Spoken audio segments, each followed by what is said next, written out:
नमस्कार दोस्तों, उषा की आवाज चैनल में आप सभी का स्वागत है। हमारी आज की कहानी है यादें।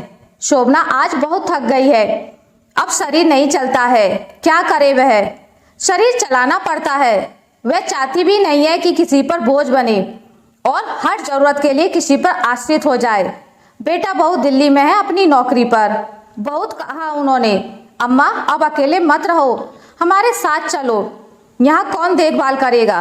पर नहीं, वह तो जिद पर अड़ी थी। आखिर यहाँ अपना घर है, उसके पति अभिषेक की यादें हैं, कैसे छोड़कर चली जाए।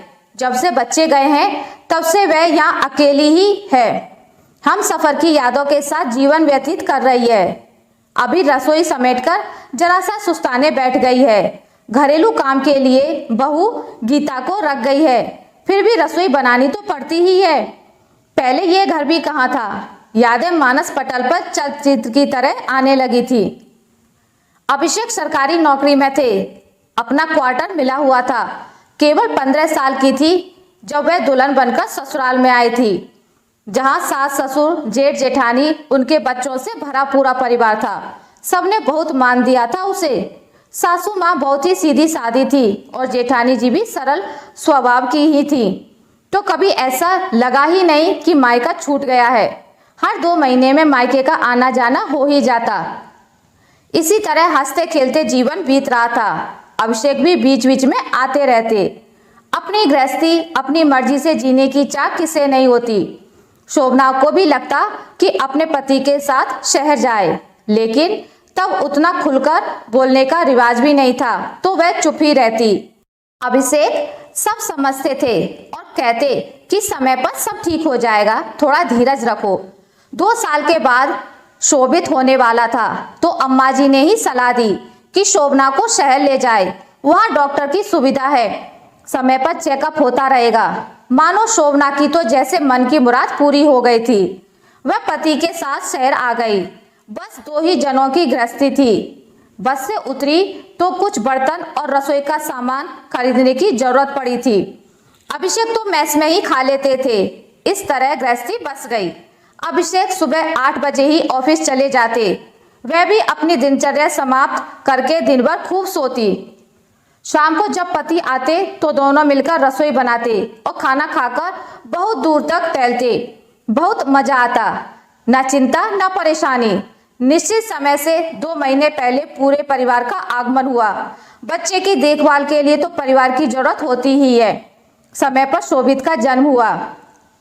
परिवार में खूब खुशियां मनाई गईं। जीवन की बगिया को महकाते हुए समय बीत रहा था। बेटा स्कूल जाने लगा था, पढ़ाई लिखाई में अच्छा था। अभिषेक हमेशा कहते, देखना मेरा बेटा एक दिन बड़ा अफसर बनेगा। और सचमुच बेटा बड़ा अफसर बन गया था।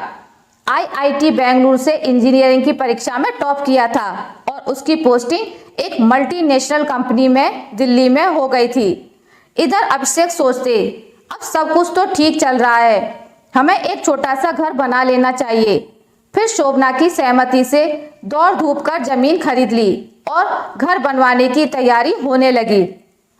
दोनों पति पत्नी बैठते तो आपस में सलाह करते, जमीन तो अच्छी है, घर बनवाने के बाद भी जगह रह जाएगी तो मैं साग सब्जी लगाकर अपना समय बिता लूंगा। नहीं जी, मैं बहुत सारे फूल पत्तियों से घर सजाने के लिए सोच रही हूँ और एक झूला भी डाल देंगे। पर झूले पर बैठेगा कौन? अभिषेक पूछते हैं। क्यों, हम और आप है ना। इसी नोक झोंक में घर बनने लगा। गृह प्रवेश का समय हो रहा था तो बेटे को फोन लगाया तो उसने कहा कि मम्मी मैं आ रहा हूँ, लेकिन साथ में वंदना भी आ रही है। कौन वंदना? क्या तूने लड़की भी देख ली है? हाँ मम्मी, हम दोनों एक दूसरे को पसंद करते हैं और शादी करना चाहते हैं। बस आप दोनों की रजामंदी चाहिए। मन धक से हो गया था उसका। कितने अरमान सजा रखे थे बेटे के नाम से। शादी अपनी पसंद से होगी, खूब सुंदर लड़की लाऊंगी उसके लिए, खूब पढ़ी लिखी होगी। मेरा बेटा भी तो लाखों में एक है। दहेज तो थोड़ा बहुत चलेगा ही, लेकिन सब मन में धरा रह गया। बेटे की इच्छा जानकर मंजूरी देनी पड़ गई थी। फिर मालूम हुआ लड़की दूसरी जाति की है।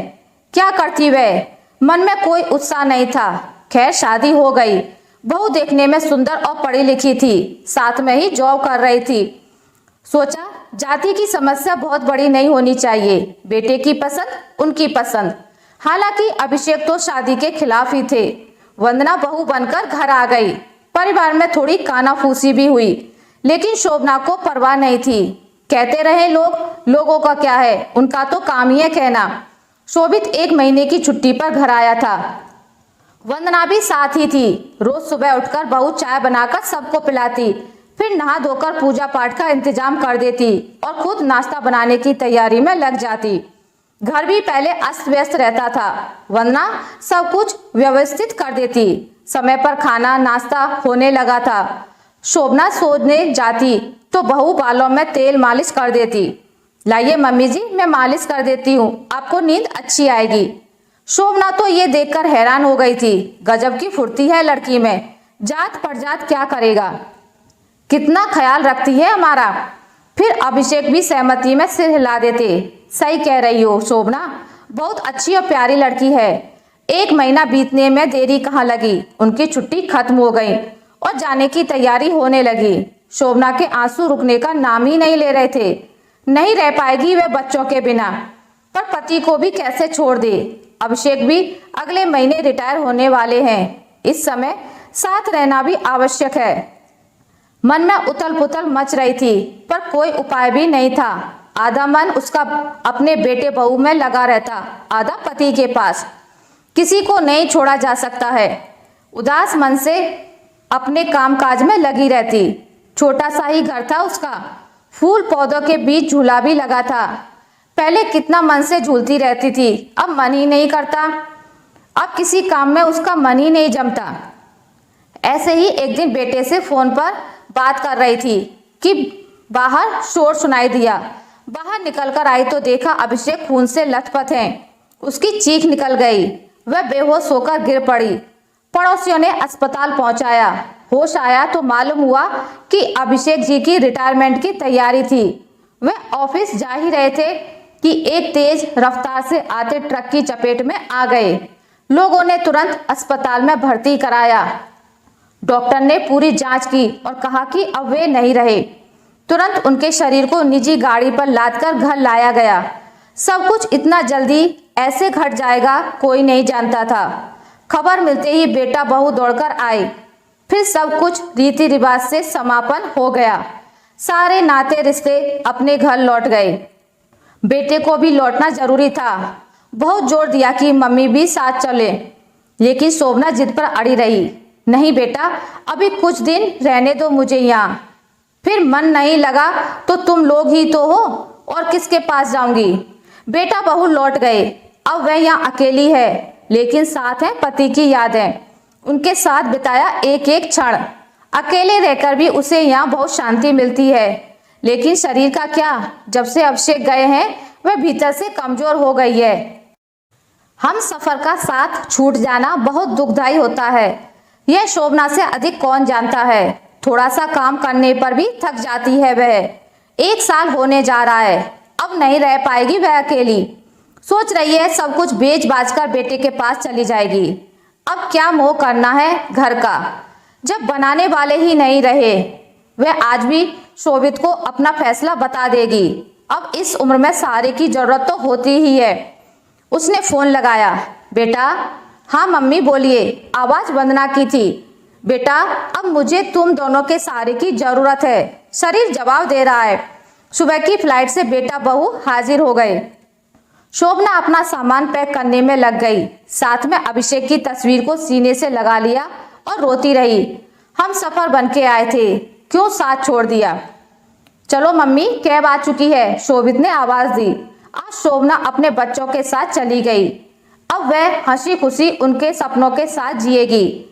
जाने वाले कभी लौटकर नहीं आते, यह सोच लिया है उसने। बच्चे भी तो उनके ही हैं, उन्हीं में उनको महसूस करेगी। जाते जाते एक नज़र घर को देख रही है, बाद में बेटा आकर घर का हिसाब किताब कर लेगा। पड़ोसी देख रहे हैं। धीरे धीरे शोभना आंखों से ओझल हो गई। आशा करती हूँ आपको मेरी आज की कहानी अच्छी लगी होगी। अगर आपको मेरी कहानी अच्छी लगी है तो इसे लाइक करें, ज़्यादा से ज़्यादा शेयर करें, और अगर आप मेरे चैनल पर नए हैं तो इसे सब्सक्राइब करना ना भूलें। मिलते हैं एक नई कहानी के साथ, तब तक के लिए नमस्कार।